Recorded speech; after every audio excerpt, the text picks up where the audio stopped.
Numa das 3 vezes que Jesus foi tentado pelo diabo, ele respondeu: "Não ponha à prova o Senhor, o seu Deus." Ele estava repetindo um mandamento do Antigo Testamento, aparece em Deuteronômio capítulo 6, versículo 16. Não colocar Deus à prova. O que significa isso? Jesus disse para não fazermos isso. Eu estou com você no Salmo 78 e nesse terceiro devocional baseado nesse salmo, eu quero explorar essa ideia de não colocar Deus à prova. Lá no Salmo 78, verso 18, o texto diz que deliberadamente puseram Deus à prova, exigindo o que desejavam comer. Os israelitas colocaram Deus à prova, e o significado disso é querer e exigir mais de Deus, não importa o que Ele já tenha feito por nós. O coração humano é inclinado a isso, é tendencioso a esse tipo de comportamento e atitude. Colocar Deus à prova, de certa forma, é tentar trocar de lugar com Deus e inverter os papéis. É condicionar o nosso relacionamento com Deus à avaliação que nós fazemos do desempenho dele. É medir Deus, e você vai perceber como isso acontece aqui no Salmo 78. Tim Keller escreve que Deus criou o universo com uma palavra do seu poder, e até as galáxias são como pó diante dele. É esse tipo de pessoa que você convida a entrar em sua vida para ser o seu assistente pessoal? Para que você e eu entendamos melhor o que significa não colocar Deus à prova, destacamos aqui no Salmo 78 2 aspectos. O primeiro aspecto é o aspecto da ingratidão. Sabemos, disse o povo no deserto, sabemos que quando ele feriu a rocha, a água brotou e jorrou em torrentes. Mas conseguirá também dar-nos de comer? Poderá suprir de carne o seu povo? O que está acontecendo aqui nessa fala dos israelitas que o Salmo 78 reproduz? Eles estão exigindo mais sinais e provas do amor de Deus por ele, como se os feitos anteriores não bastassem. Não havia gratidão da parte deles para com o Senhor. Deus tinha feito coisas maravilhosas. O Salmo 78, versículos anteriores, o 13 ao 16, destaca 3 coisas que Deus fez pelo povo. Dividiu o mar para que eles pudessem passar, versículo 13. Guiou o povo com a nuvem de dia e com a luz de fogo de noite ao longo da viagem pelo deserto, verso 14. E verso 15, fendeu as rochas no deserto e deu-lhes tanta água como a que flui das profundezas. Então Deus libertou o seu povo, salvou dos inimigos, abrindo o Mar Vermelho para que passassem ali, e não os deixou sozinhos, os acompanhou pelo deserto. No momento de sede, Deus deu água à saída da rocha, mas eles estão aqui reclamando. O desdobramento automático da ingratidão, o irmão gêmeo da ingratidão, é a reclamação. Em vez de ser grato pelas maravilhosas provisões de Deus, os israelitas e nós, muitas vezes reclamamos contra Deus, contra o Senhor e contra aquilo que Ele faz. Esse é um aspecto terrível e triste de se colocar Deus à prova.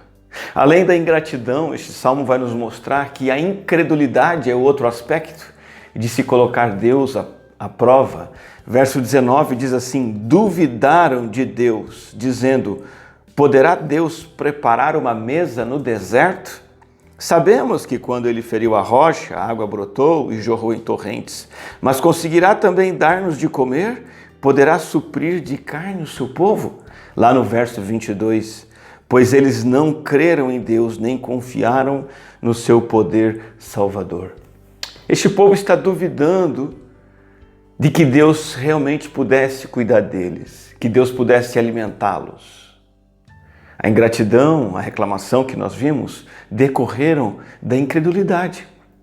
Eles duvidaram que Deus poderia suprir o que eles precisavam em termos de alimento, mesmo que Deus já tivesse feito tantos milagres como já vimos. É preciso uma fé firmada em Deus que nos impeça de nos rebelarmos, reclamarmos, sermos ingratos e fazermos exigências. Essa passagem do Salmo 78 ainda nos mostra o que acarreta o ato, o pecado de colocar Deus à prova. Como o próprio texto diz, verso 17, mas contra ele continuaram a pecar, revoltando-se no deserto contra o Altíssimo, deliberadamente puseram Deus à prova. A Bíblia chama de pecado, revolta, rebelião, uma reação a Deus ou contra Deus que é chamada de revolta diante de tão grande amor e cuidado. E como pecado, como todo pecado, colocar Deus à prova acarreta em quê?